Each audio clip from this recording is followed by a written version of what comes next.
খেদমতটা কে দিতেছে? সূর্য নিজে, আল্লাহর হুকুমে। কার হুকুমে? সূর্য এই পৃথিবীর মতো 13 লক্ষ পৃথিবীর সমান একটা সূর্য। কত লক্ষ? 13 লক্ষ পৃথিবীর সমান একটা সূর্য 7টা যুবকের সেবায় নিয়োজিত হয়ে গেছে। মানুষ যদি আল্লাহর খেদমতে নিয়োজিত হয়, গোটা সৃষ্টি জগৎ তার খেদমতে নিয়োজিত হয়। ঠিক না বেঠিক? ও মুসলমান, কিয়ামতের আগে সেই সময় আমরা এখন পার হচ্ছি। আমরা কিন্তু কিয়ামতের আগের সময়টা পার হচ্ছি, কিয়ামতের রেঞ্জের মধ্যে ঢুকে আছি, কিয়ামতের সীমানার মধ্যে আমরা, কিয়ামতের গান পয়েন্টে আমরা।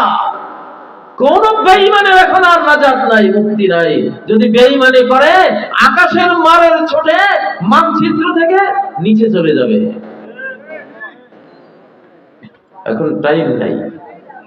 ও ভাইরা, সূর্য পশ্চিম থেকে উঠলে বেনামাজি নামাজে হয়ে যাবে, সে নামাজ কবুল হবে না। কখন পশ্চিম থেকে উঠে?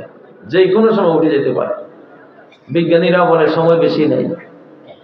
লা ইয়ানফাউ নাফসান ঈমানুহা লাম তাকুন আমানাত মিন ক্বাবলু আও কাসাবাত ফি ঈমানিহা খায়রা।